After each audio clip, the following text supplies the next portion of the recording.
तो हाँ मेरे जिगर के चलो, क्या हाल चाल। आई होप आप सभी लोग बढ़िया होंगे। तो आज हम लोग पढ़ेंगे क्लास 10th की केमिस्ट्री, अध्याय 1 यानी कि चैप्टर फर्स्ट, रासायनिक अपक्रियाएं एवं समीकरण। तो हम लोग देखते हैं सबसे पहले क्या दिया है। रासायनिक अपक्रियाएं। रासायनिक अपक्रिया क्या होती है? ऐसे परिवर्तन जिनमें नए गुण वाले पदार्थों का निर्माण होता है उसे रासायनिक अपक्रिया कहते हैं। या यूं कहें, रासायनिक अपक्रिया वे पदार्थ हैं जिनमें दो या दो से अधिक पदार्थ मिलकर नए गुण धर्म वाले पदार्थ का निर्माण करते हैं, उसे रासायनिक अपक्रिया कहते हैं। यानी कि जो चीज हमने दो चीजों से मिलकर बनाई है उसको हम लोग दोबारा वापस नहीं बना सकते हैं। जैसे कि हम लोगों ने क्या लिए, चावल ले लिए और पानी ले लिया, उसको ऊर्जा दी या आंच दी, गर्म किया, तो क्या बन गया? भात बन गया। तो उसको हम लोग क्या करेंगे फिर? उसको अलग अलग नहीं कर सकते कि भात से चावल को अलग कर लें और पानी को अलग कर लें। तो चलिए हम लोग इसके उदाहरण भी देखते हैं। उदाहरण में हम लोग क्या देखेंगे? उदाहरण में लिखेंगे H2 + O2 गिव्स, तो क्या बनेगा जाके? H2O। ये भी गैस है, ये भी गैस है, ये क्या बन गया? लिक्विड। ब्रैकेट में जो यहाँ पे जैसे कि लिखा होता है, जैसे H2 लिखा है, ब्रैकेट में लिख दिया क्या? L। ठीक है, H2O लिख दिया, ब्रैकेट में लिख दिया G, या लिक्विड कुछ भी लिख दिया, तो क्या होता है सर? उसका मतलब होता है कि ये लिक्विड है, ये सॉलिड है, और क्या है? गैस है ना सर? तो वही चीज है। और दूसरा एग्जांपल क्या देखेंगे? Mg। Mg + O2, ये क्या है? ये हो गया आपका सॉलिड, ये क्या है? गैस। गैप्स किया, क्या बनेगा जाके? MgO। ये भी बनेगा जाके सॉलिड। मतलब कि ये क्या है? ये सॉलिड है। मैग्नीशियम, ये ऑक्सीजन है जो कि गैस है। मैग्नीशियम ऑक्साइड बनेगा जाके, वो क्या होगा? सॉलिड। तो अब हम लोग किसी भी भौतिक, अब ये हमने लिखा है, क्या लिखा है? इम्पोर्टेंट। इम्पोर्टेंट इसमें क्या है कि किसी भी रासायनिक अपक्रिया को भौतिक विधियों द्वारा बदला नहीं जा सकता या बदल नहीं सकते हैं, वाष्पीकरण और ऊर्ध्वपातन से। जैसे हम लोगों ने, जैसे हमने अभी पहले एग्जांपल दिया था, बताया था कि चावल और पानी को मिला के भात बनता है, लेकिन भात से हम लोग और चावल को और पानी को अलग नहीं कर सकते, ना ही वाष्पीकरण से, ना ही ऊर्ध्वपातन से। कोई दिक्कत नहीं होनी चाहिए। अब क्या है? अब क्या कह रहा है? रासायनिक अपक्रिया के कुछ उदाहरण दिए गए हैं, जैसे कि भोजन का पचना, ये भी एक रासायनिक अपक्रिया है। जैसे कि हमारे मुंह में जाता है, वहां से प्रोटीन, वसा, विटामिन वगैरह सब अलग होते हैं। श्वसन, श्वसन में हम लोग क्या करते हैं? ऑक्सीजन को लेते हैं और कार्बन डाइऑक्साइड को बाहर निकालते हैं। अब लोहे पर जंग लगना, इसको भी जब हम नमी में छोड़ देंगे तो क्या होता है कि ये वायु से और क्रिया करके, मतलब ऑक्सीजन से क्रिया करके इसमें जंग लगती है। मैग्नीशियम के फीते का जलना, दही का बनना, दूध से दही का बनना, ये भी एक रासायनिक अपक्रिया है। अब क्या दिया गया है सर? रासायनिक अपक्रिया के प्रेक्षण, यानी कि रासायनिक अपक्रिया के दौरान होने वाले परिवर्तन। रासायनिक अपक्रिया में अवस्था में परिवर्तन होता है। जैसे किसी कैंडल को हमने जलाया तो वो क्या होता है? सॉलिड से लिक्विड में चेंज होती है। रंग में परिवर्तन, हमने डिस्टिल वाटर में नॉप्थिलीन को डाला तो वो कलर में परिवर्तन आ जाता है, पिंक कलर देता है। तापमान में परिवर्तन, किसी लिक्विड का टेम्परेचर अलग है, किसी लिक्विड का टेम्परेचर अलग है, जब दोनों मिलेंगे तो जाके टेम्परेचर कुछ और बनेगा। गैस का उत्सर्जन, गैस भी निकलती है। क्लियर बच्चों? चलिए ठीक है। अब क्या है सर? अब देखते हैं हम लोग, लिखा है अभिकारक। अभिकारक क्या होते हैं? ऐसे पदार्थ जो किसी रासायनिक अपक्रिया में हिस्सा लेते हैं उन्हें अभिकारक कहते हैं, है ना सर? तो सर अभिकारक क्या होते हैं? अभिकारक हमने लिखा क्या, Mg+O2, गिब्स कर दिया। अब उत्पाद क्या है? ऐसे पदार्थ जिनका निर्माण रासायनिक अपक्रिया में होता है उन्हें उत्पाद कहते हैं। और अपकारक में का ऐसे पदार्थ जो रासायनिक अपक्रिया में हिस्सा लेते हैं, ये पदार्थ जो है ये रासायनिक अपक्रिया में हिस्सा ले रहे हैं। और ऐसे उत्पाद में क्या है? ऐसे पदार्थ जिनका निर्माण रासायनिक अपक्रिया से होता है, यानी कि इससे जिसका निर्माण होता है वो उत्पाद होंगे। तो उत्पाद क्या होंगे? यहाँ पे क्या बनेगा, MgO। तो ये क्या हो गया आपका, उत्पाद हो गया। क्लियर बच्चों? ठीक है सर। तो सर अब हमने लिखा है रासायनिक समीकरण। तो रासायनिक अपक्रिया रासायनिक समीकरण द्वारा निरूपित की जाती है, यानी कि हम उसके जो प्रतीक होते हैं उनको लिखते हैं। रासायनिक समीकरण में तत्वों के प्रतीक या अभिकारक और उत्पादों के रासायनिक सूत्र उनकी भौतिक अवस्था के साथ लिखे जाते हैं। यानी कि सर इसमें जैसे हम लिख देते हैं, इसकी उदाहरण देख लीजिए। हमने लिखा Mg, यहाँ पे लिख दिया S+O2। क्या लिखा सर? O2। इसमें क्या लिखा, गैस। तो क्या हो गया, MgO। ये क्या है, एस। तो ये एस लगा है सर, ये क्या है, सॉलिड को दर्शाता है, मतलब यार इसकी भौतिक अवस्था को। ये गैस है, O2 में गैस लगा, ये जो बनेगा ये बनेगा सॉलिड। तो बच्चों यहाँ पे थोड़ी सी टाइपिंग मिस्टेक हो गई, तो यहाँ पे लिखा है कॉपर की कॉपी में या पेपर पर हम लोग ऑक्सीजन से जब उसकी क्रिया कराएंगे तो कॉपर ऑक्साइड बनेगा, वो जलेगा और कॉपर ऑक्साइड बनेगा, है ना सर? तो इतनी सी मिस्टेक हो गई, इसके लिए बच्चों माफ कर देना टाइपिंग में। जैसे कि हमने कोई चीज जलाई, कागज जलाया, जो अगर ऑक्सीजन है तो वो खूब बढ़िया से मस्त जलेगा एकदम। लेकिन हमने अगर वहां से ऑक्सीजन हटा दिए, एयर टाइट रूम में या डिब्बे में जलाया, तो वो वहां पर नहीं जलेगा, क्योंकि वहां पर अगर ऑक्सीजन उपस्थित नहीं है तो वो नहीं जलेगा। क्लियर बच्चों? अब क्या लिखा है बच्चों, यहाँ पे भी थोड़ी सी टाइपिंग मिस्टेक हो गई है। दिए रासायनिक समीकरण को संतुलित करिए। यहाँ पे लिखा है दिए हुए रासायनिक समीकरण को संतुलित करो। तो बच्चों ये दिए हुए हैं रासायनिक समीकरण, जिनको हम लोगों को संतुलित करना है, ये आपकी बुक से दिए गए हैं। और इनको संतुलित करना ये एग्जाम में भी पूछे जा सकते हैं, तो पूरे ध्यान से इनको देखिएगा। तो बच्चों हमें इसमें क्या करना है, संतुलित करना है। संतुलित करना बहुत ही आसान है, बिल्कुल ध्यान से देखिएगा। क्या होता है कि इसको और इसको बराबर करना है, ठीक है? तो क्या करेंगे हम लोग, तो ये तत्व दिए गए हैं, तो इनके क्या होते हैं, जो परमाणु एलिमेंट्स हैं उनकी संख्या बराबर रखनी है। जितने इधर होने चाहिए उतने इधर भी होने चाहिए, है ना बच्चों? तो वही करना है आप लोगों को। तो सबसे पहले क्या लेना है, हाइड्रोजन। हाइड्रोजन में कितनी संख्या है, एक है। ये फिर N, ये क्या है, नाइट्रोजन। ये भी स्वतंत्र है, तो ये कितने संख्या है, एक हो गई। फिर क्या, ऑक्सीजन। ऑक्सीजन में कितनी है, तीन है, तो तीन लिख देंगे यहाँ पे।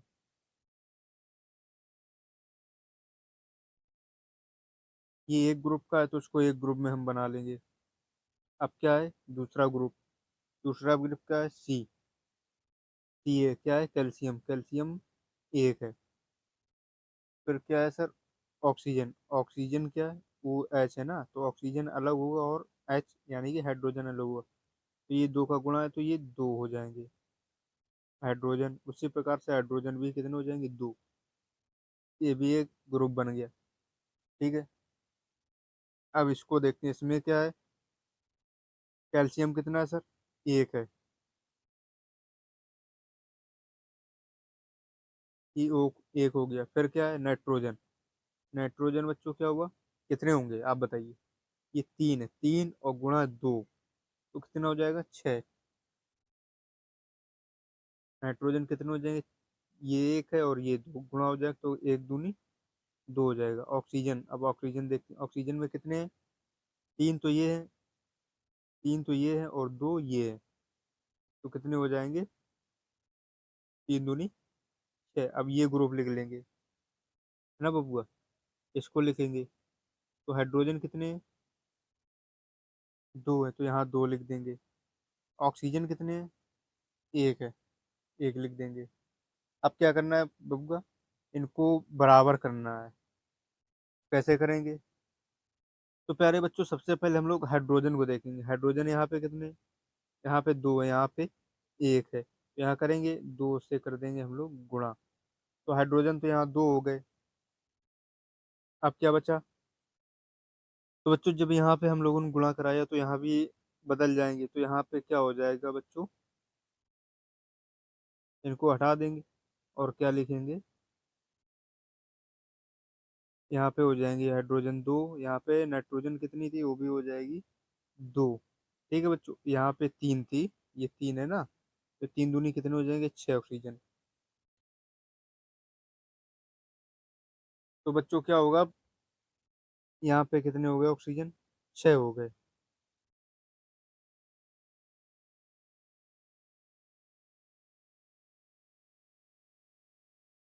तो बबुआ क्या है, यहाँ पे ऑक्सीजन छह है, यहाँ पे दो, तो कितने हो गए?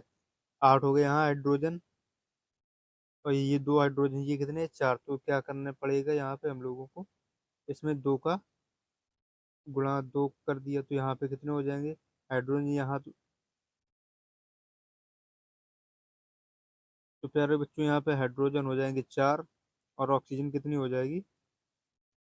दो। तो बच्चों अब हाइड्रोजन क्या है यहाँ पे? कितने हैं? चार हैं। यहाँ पे कितने हाइड्रोजन है? दो ये हाइड्रोजन हो गए और दो ये हाइड्रोजन हो गए, कितने हो गए? चार। चार यहाँ पर भी है। ऑक्सीजन कितने हैं? दो ये हैं और छह ये हैं, आठ हो गए। ऑक्सीजन यहाँ पे छह है, यहाँ पे दो, आठ हो गए। ये दोनों तो बैलेंस हो गए। तो बाबू अब हम लोग आगे देखते हैं, नाइट्रोजन कितने यहाँ पे? दो है। यहाँ पे कितने? यहाँ पे भी दो है, ये भी बैलेंस हो गए। अब बाबू देखते हैं हम लोग हाइड्रोजन, सॉरी ऑक्सीजन को। ऑक्सीजन यहाँ छः है, यहाँ पे दो है। छः दो आठ हो गए। अब ये ग्रुप में देखते हैं, ऑक्सीजन यहाँ पे छः है, यहाँ पे दो है, तो बाबू कितने हो गए? आठ हो गए, ये भी बैलेंस हो गए। अब कैल्शियम को देखते हैं बाबू। सॉरी, ये कैल्शियम लिखा है। कैल्शियम यहाँ पे एक है, यहाँ पे एक, ये भी बैलेंस हो गया।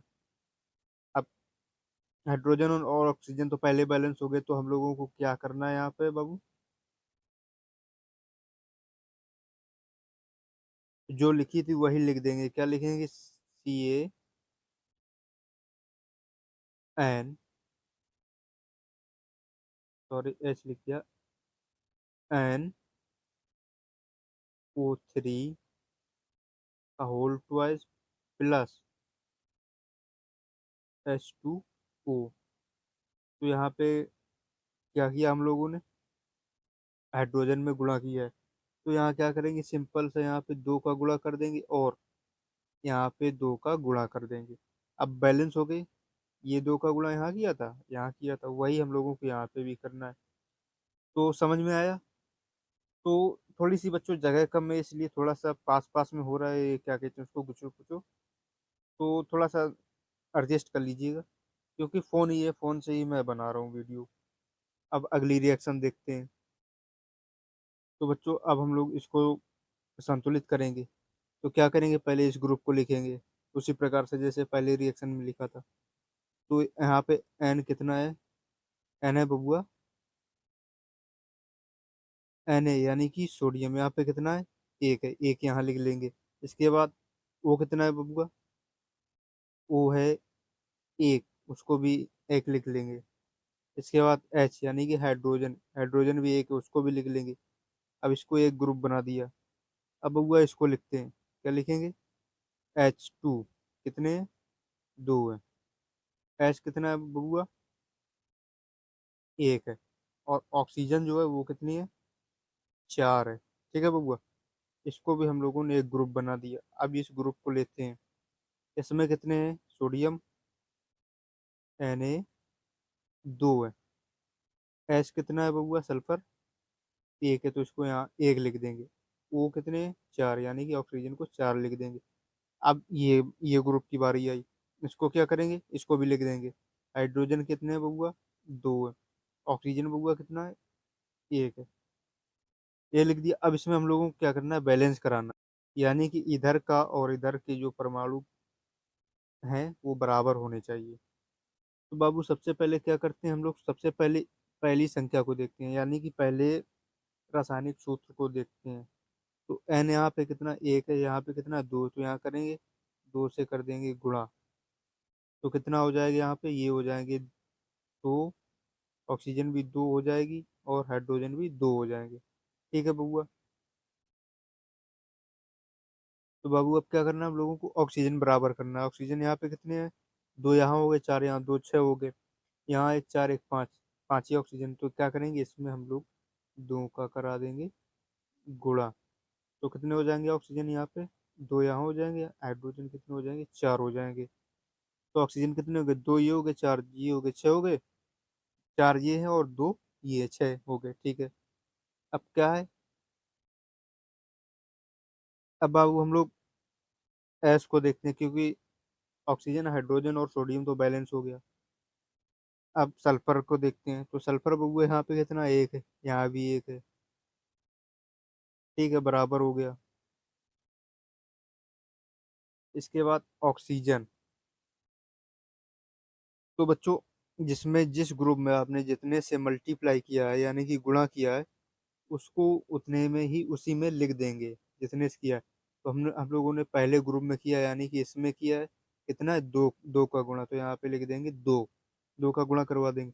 यहाँ पे H2O में दो का गुणा करवाया है, तो यहाँ पे गुणे में दो लिख देंगे, यानी कि यहाँ पे दो लिख देंगे। ठीक है, बराबर हो गया। यही करना है सर, बहुत ही आसान है, थोड़ा सा ध्यान देना, आपको सब समझ में आ जाएगा। बहुत ही आसान है। अब अगली रिएक्शन देखते हैं। तो प्यारे बच्चों अब आपकी ये रिएक्शन है, इसको क्या करना है, इसको भी उसी प्रकार से बैलेंस करेंगे। तो पहले क्या किया गया है, बी, तो बी को लिख लेंगे, ये पूरे ग्रुप को लिखेंगे।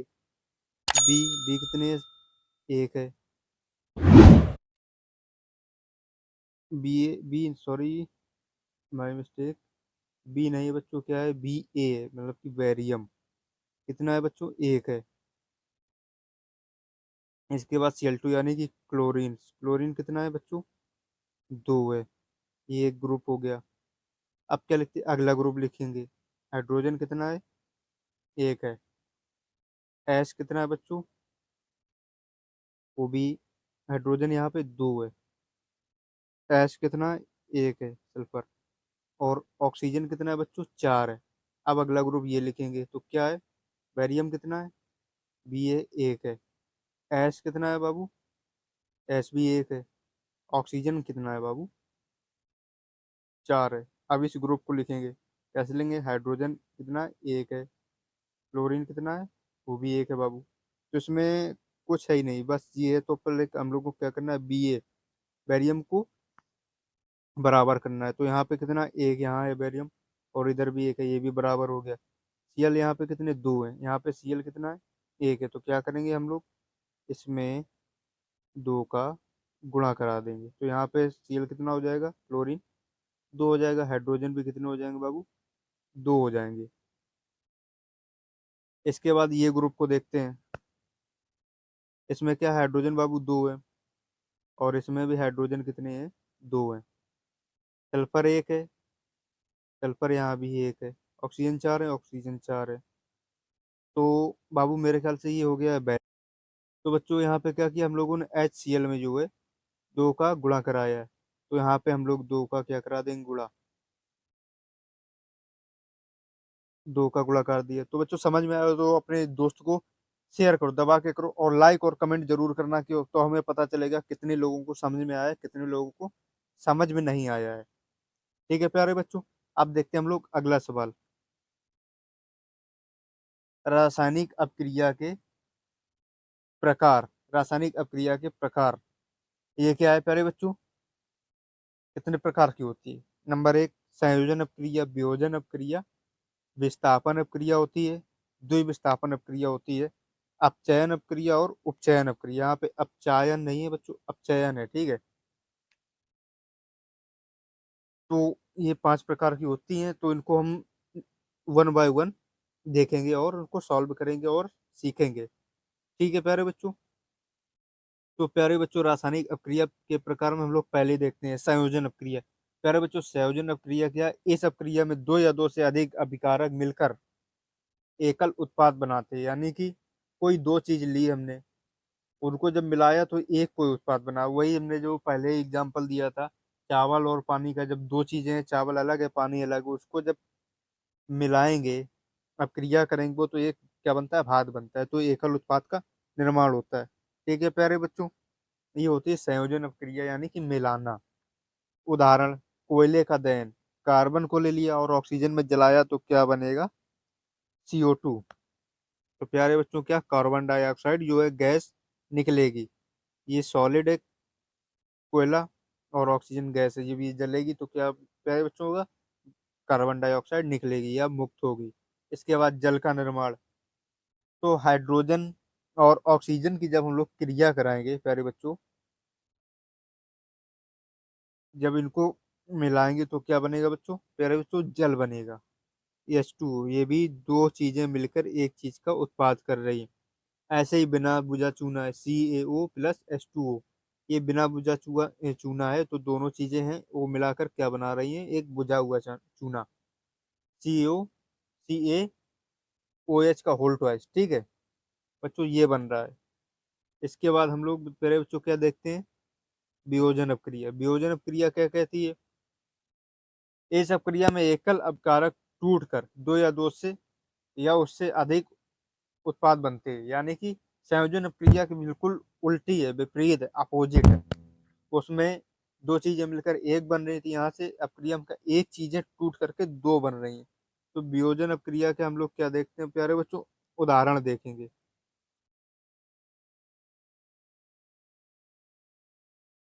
तो प्यारे बच्चों, ये आपका क्या उदाहरण है? CaCO3। और जब ये टूटेगा तो क्या बनेगा? CaO+CO2, यानी कि गैस, कार्बन डाइऑक्साइड। ये जो ऊपर को एरो ये बना होता है ना प्यारे बच्चों, ये जो एरो बना है इसका मतलब होता है गैस ऊपर को उड़ रही है। और ये क्या है? सॉलिड है। ये पूरा क्या है आपका? सॉलिड है। ठीक है प्यारे बच्चों, इनका जो विघटन होता है या टूटती है, ये कैसे टूटती है? ये भी तीन प्रकार से टूटती है। कैसे?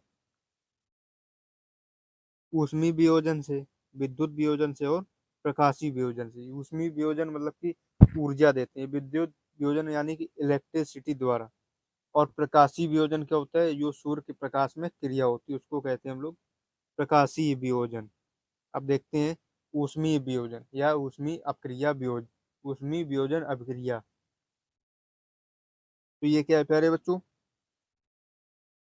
अपकारक का गर्मी या ऊष्मा द्वारा किए गए वियोजन को ऊष्मीय वियोजन कहते हैं। है ना प्यारे बच्चों? इसका भी उदाहरण वही होगा आपका। ऊष्मीय वियोजन में क्या होगा? CO3। इसको जब तोड़ेंगे ऊष्मा से तो क्या बनेगा?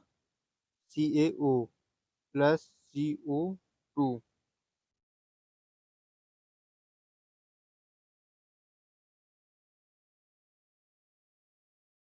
ये दो कभी सही से नहीं बनता है, मैथ की क्लास में भी ऐसे ही दो परेशान करता है, यहाँ भी कर रहा है। ये दो CO2, ये गैस है निकल गई। तो ये ऊष्मा। और फिर विद्युत वियोजन क्या होता है बच्चों? विद्युत धारा प्रवाहित होने के कारण, विद्युत धारा प्रवाहित होने के कारण होने वाले वियोजन की हुई विद्युत वियोजन अपक्रिया कहते हैं। विद्युत वियोजन कैसे होता है? जब कोई चीज है उसमें हम लोग विद्युत धारा प्रवाहित करेंगे, उससे जो कण टूटेंगे या कण अलग अलग होंगे तो उसको हम लोग कहेंगे विद्युत वियोजन। जैसे कि हम लोगों ने उदाहरण क्या लिया? 2H2O। ये क्या है बच्चों? लिक्विड है। यहाँ पे विद्युत वियोजन करवा रहे हैं। है ना प्यारे बच्चों? क्या करवा रहे हैं? विद्युत वियोजन। ठीक है, आप नोट कर लीजिएगा। तो यहाँ पे प्यारे बच्चों क्या बनेगा? 2H2, हाइड्रोजन यहाँ अलग हो जाएगा, प्लस O2 जो है गैस वो भी अलग हो जाएगी। ये भी गैस ही है। तो इसमें क्या कर रहे हैं? जब हम लोग पानी ले रहे हैं, पानी में विद्युत धारा प्रवाहित करेंगे तो क्या होगा, हाइड्रोजन जो गैस है वो अलग हो जाएगी और ऑक्सीजन गैस जो है वो अलग हो जाएगी। तो प्यारे बच्चों समझ में आ गया? इसी बात पे लाइक कर दीजिए। अब क्या है बच्चों, प्रकाशीय वियोजन। प्रकाशीय वियोजन क्या होता है? सूर्य के प्रकाश की उपस्थिति में होने वाला वियोजन प्रकाशीय वियोजन कहलाता है। जो क्रिया सूर्य के प्रकाश में होती है और उससे जब कोई एक तत्व से दो तत्व बनते हैं, अलग अलग दो तत्व बनते हैं, तो वो क्या होते हैं, प्रकाशीय वियोजन अभिक्रिया कहलाती है। तो इसमें बच्चों क्या ले लेंगे हम उदाहरण, AgCl। इसमें क्या करेंगे, प्रकाश की उपस्थिति करा देंगे। तो क्या बनेगा बच्चों, 2Ag+Cl। ये क्या है, गैस उड़ जाएगी। ये क्या है, सॉलिड है ना बच्चों, क्योंकि Ag यानी कि सिल्वर होता है। एक प्रकाश की उपस्थिति करवा देंगे, प्रकाश, है ना प्यारे बच्चों। इसके बाद ये जो नोट लिखा है, इसमें क्या होता है, इंपॉर्टेंट पॉइंट है, इसको भी देख लीजिए। Black and white, black and white जो फोटोग्राफी होती है उसमें भी प्रकाशीय वियोजन का प्रयोग किया जाता है, यानी कि प्रकाशीय वियोजन अभिक्रिया वहाँ पे होती है। ठीक है पहले बच्चों, इतना समझ में आ गया। अब अगला देखते हैं। अगला क्या कह रहा है, विस्थापन अभिक्रिया। विस्थापन अभिक्रिया क्या है, इस अभिक्रिया में अधिक क्रियाशील तत्व का कम क्रियाशील तत्व को उसके यौगिक से विस्थापित कर देते हैं। जैसे कि पहली बात तो बच्चों, दोस्ती में ऐसा होता नहीं, लेकिन एक बार के लिए आप सोच लीजिए कि आपके पास ज्यादा पैसा है, आपके दोस्त के पास कम पैसा है ना, तो एक कोई दूसरा आ गया बंदा, उसके पास भी ज्यादा पैसा है, तो वो क्या करेगा, आपके जो कम पैसे वाला दोस्त है उसको रिप्लेस कर देगा। तुमसे कहेगा कि भाई इसके बाद तो पैसा ही नहीं, आप ही तुम ही खर्च करते रहते हो। अगर हम आ जाएंगे तो आपस में एक दिन आप एक दिन हम खर्च करेंगे, तो दोनों पैसे वाले यानी कि अधिक क्रियाशील दोस्त हो गए वो। पैसे ज्यादा, दोनों पैसे वाले दोस्त मिल गए, जिसके पास कम पैसा है उसको अलग कर देंगे। उसी प्रकार से ये भी है कि जो अधिक क्रियाशील तत्व होते हैं वो कम क्रियाशील वाले तत्व को अलग कर देते हैं, वहां से उसके तत्व से अलग कर देते हैं। जैसे कि दूसरे वाले ने आपको कम पैसे वाले दोस्त को वहां से आपके पास से हटा दिया, उसी प्रकार से। अब बाबू क्या करते हैं, इसके उदाहरण देखते हैं। उदाहरण में क्या लिखेंगे, Fe, Fe+Cu। क्या लिखेंगे, कॉपर, SO4, है ना सर। ये लिखेंगे, इसके बाद गिफ्ट कर देंगे, तो क्या बनेगा, FeSO4+Cu, है ना बाबू। तो ये क्या है, लोहा है। ये क्या है, कॉपर सल्फेट है, कॉपर सल्फेट, सल्फेट। ये क्या बनेगा, लोहा सल्फेट, यानी कि ferrous sulphate, ferrous sulphate. Sulphate iron होता है, ठीक है। और ये क्या है, कॉपर बचा। तो बाबू यहाँ पे क्या कर रहा है, जो लोहा होता है वो कॉपर को अलग कर रहा है, किससे, सल्फेट से, SO4 से, क्योंकि जो कॉपर है वो कम बॉन्ड बना रहा है, यानी कि कम मजबूत है, और लोहा है वो ज्यादा मजबूत है। वो जाके फेरस से यानी कि SO4 से जाके चिपक गया और कॉपर को क्या है उसके स्थान से वहां से हटा दिया। जैसे कि आपने मूवियों में बहुत देखा होगा कि विलन होते हैं, जो एक कोई हल्का फुल्का विलन है, एक अच्छा खासा विलन है, तो वो क्या करता है, जो अच्छा खासा है वो उसको उसकी गद्दी गद्दी से हटा देगा, वहां पे खुद जाके बैठेगा और राज करेगा। उसी प्रकार से ये होता है। ठीक है, पर बच्चों समझ में आ गया। अब आगे देखते हैं। आगे क्या है, द्विविस्थापन अपक्रिया। इसमें क्या होता है प्यारे बच्चों, इस प्रकार की अपक्रिया में अभिकारक दो बार विस्थापित होते हैं, इसलिए यह अपक्रिया द्विविस्थापन अपक्रिया कहलाती है। जो आपका अभिकारक होते हैं यानी कि इस साइड के तत्व, वो दो बार विस्थापित होते हैं, दो बार तत्व विस्थापित होते हैं। जैसे कि उदाहरण हम लोग देखेंगे। उदाहरण क्या है, तो प्यारे बच्चों ये इसका उदाहरण क्या है, Na2SO4। ठीक है, क्या है? सोडियम सोडियम सल्फेट है। क्या है प्यारे बच्चों? Sodium sodium sulphate. और ये क्या है प्यारे बच्चों? Barium chloride. Barium chloride. Ride. ठीक है प्यारे बच्चों, ये क्या बना रहा है? Barium sulphate. क्या बना रहा है? Barium sulphate. और ये क्या है? सोडियम क्लोराइड यानी कि नमक। तो क्या कर रहा है ये? जो Na है, सोडियम है, उसको क्या कर रहा है? जो बेरियम है उसको रिप्लेस कर रहा है। और क्या बना रहा है? दो बार रिप्लेस हो रहे हैं ना, द्विविस्थापन क्रिया है। दो बार विस्थापित हो रहे हैं। क्या हो रहा है? जो Na वो क्या कर रहा है? इसके साथ क्रिया कर रहा है, Cl2 के साथ। और जो Ba है वो इसके साथ क्रिया कर रहा है। तो प्यारे बच्चों, मेरे ख्याल से आपको समझ में आ गया होगा। अगर नहीं आया तो कमेंट करके बता दीजिएगा या वीडियो को रिवर्स करके देख लीजिएगा। ठीक है प्यारे बच्चों, अब हम लोग आगे देखते हैं। आगे क्या है? आगे उपचयन और अपचयन अपक्रिया है। यानी कि इसको हम लोग रेडॉक्स अपक्रिया भी बोलते हैं। तो उपचयन अपक्रिया क्या होती है प्यारे बच्चों? पदार्थ में ऑक्सीजन की, यानी कि वे पदार्थ जिनमें ऑक्सीजन की वृद्धि होती है तथा हाइड्रोजन का ह्रास होता है, यानी कि कम होते हैं। हाइड्रोजन की कमी होती है और ऑक्सीजन क्या है? बढ़ता है। उसको हम लोग क्या कहते हैं? उपचयन अपक्रिया। उपचयन अपक्रिया का उदाहरण देख लीजिए। क्या है? C+O2। क्या हो जाएगा प्यारे बच्चों? CO2। एक और देख लीजिए। H+O2। क्या हो जाएगा प्यारे बच्चों? H2O। यहाँ पे दो का गुणा करा देंगे। ठीक है प्यारे बच्चों, 2H2O, यहाँ पे दो का गुणा करा देंगे, यहाँ पे हो जाएगी बैलेंस।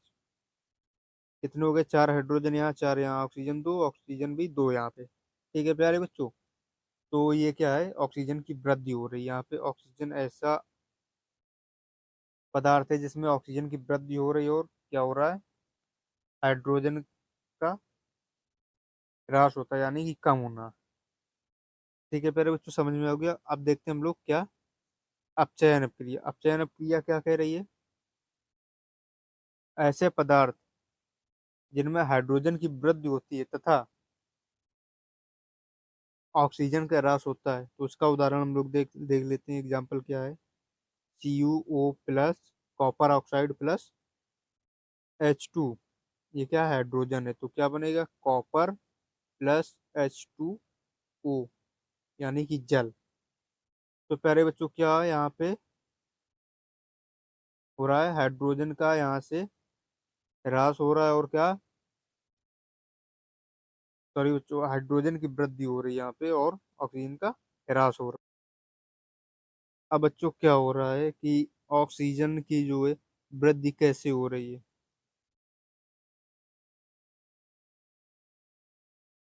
तो बच्चों इसमें क्या हो रहा है? इससे ऑक्सीजन का क्या हो रहा है? ह्रास हो रहा है। कॉपर से ऑक्सीजन, कॉपर ऑक्साइड से कॉपर, सिर्फ कॉपर बन रहा है, तो उसमें क्या हो जाएगा बच्चों? अपचयन अपक्रिया। अपचयन अपक्रिया। और इसमें क्या हो रहा? ये प्यारे बच्चों क्या है? हाइड्रोजन, हाइड्रोजन में जाके ऑक्सीजन मिल रहा है, यानी कि ऑक्सीजन की वृद्धि हो रही है। जैसा कि हम लोगों ने पीछे देखा था कि ऑक्सीजन की जब वृद्धि होती है तो कौन सी अपक्रिया होती है? उपचयन अपक्रिया। तो प्यारे बच्चों यहाँ पे कौन सी हो रही? उपचयन अपक्रिया। उपचयन अपक्रिया, यानी कि यहाँ पे दोनों क्रियाएं हो रही है, ये भी हो रही, ये भी हो रही। तो ये क्या हो गई? रेडॉक्स अपक्रिया। रेडॉक्स अपक्रिया। ठीक है प्यारे बच्चों, समझ में आ गया। अब आगे क्या देखेंगे? संक्षारण। जब कोई धातु आर्द्रता, आर्द्रता नहीं प्यारे बच्चों, आर्द्रता, नमी या पानी के संपर्क में आते हैं तो धातु का संक्षरण होता है। यानी कि वो जो धातु होती है वो टूटने लगती है। जैसे कि हमने लोहे की सलिया को कहीं डाल दिया नमी में, तो क्या होता है, उसमें जंग लगने लगती है।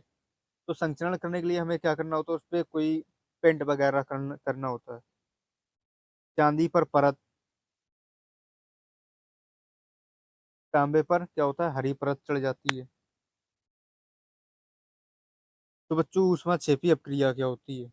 जिस अपक्रिया में उत्पाद के साथ ऊष्मा का उत्सर्जन होता है, उसे ऊष्माक्षेपी अपक्रिया कहते हैं। जैसे कि, तो प्यारे बच्चों, इसका उदाहरण क्या होगा? उदाहरण हम देखते देखते हैं। CH4 यानी कि मेथेन, क्या है? गैस है प्यारे बच्चों। प्लस O2 यानी कि ऑक्सीजन है। गिब्स क्या बनेगा? CO2 प्लस 2H2O यानी कि जल बनेगा, प्लस क्या निकलेगी? ऊष्मा। ऊष्मा, ठीक है। ये यहाँ पे लिख लेते हैं, प्लस ऊष्मा। ठीक है प्यारे बच्चों, ये समझ में आ गया आपको? इसमें क्या होता है, प्राकृतिक गैस का क्या हो रहा है, दहन होता है। ये प्राकृतिक गैस है, इसमें प्राकृतिक गैस का दहन हो रहा है, तो उसमें ऊष्मा निकल रही है, यानी कि रिलीज हो रही है। उत्पाद तो ये बन ही रहे हैं, ये आपका अभिकारक है, ये उत्पाद है। उत्पाद में क्या बन रहा है? कार्बन डाइऑक्साइड बन रही है, जल बन रहा है। अब प्लस में क्या हो रहा है, ऊष्मा जो है वो निकल रही है, यानी कि जब इनको हम लोग एक साथ रिएक्शन करवाएंगे तो कार्बन डाइऑक्साइड और जल तो बनेगा, प्लस में ऊष्मा, यानी कि जो गर्मी होती है वो निकलेगी। ये क्या है? ऊष्मा क्षेपी अपक्रिया है। ठीक है प्यारे बच्चों। आप क्या करते हैं? ऊष्मा शोषी अपक्रिया। ऊष्मा शोषी अपक्रिया प्यारे बच्चों क्या होती है? जिस अपक्रिया को पूर्ण होने के लिए ऊष्मा की आवश्यकता होती है, उसे ऊष्मा शोषी अपक्रिया कहते हैं, या ये वह अपक्रिया ऊष्मा शोषी अपक्रिया कहलाती है। तो प्यारे बच्चों, उसमें क्या होता है, ये ऊष्मा को सोखती है, इसको पूर्ण होने के लिए ऊष्मा की आवश्यकता होती है। तो प्यारे बच्चों, इसका उदाहरण क्या होगा? इसका उदाहरण हम लोग लिखेंगे CaCO3 प्लस, प्लस कुछ नहीं होगा, यहाँ पे क्या करेंगे, गिब्स। ये क्या है? सॉलिड है।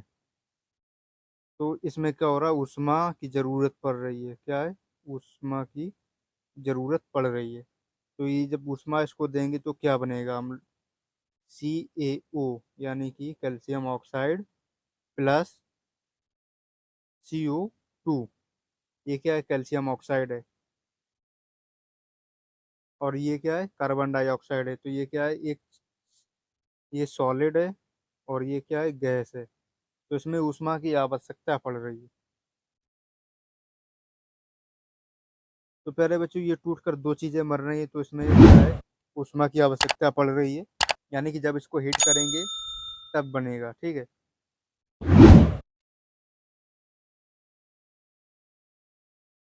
तो आज का ये चैप्टर समाप्त हुआ, मिलते हैं अब अगली वीडियो में। तब तक के लिए बाय, और चैनल को सब्सक्राइब जरूर कर लीजिएगा।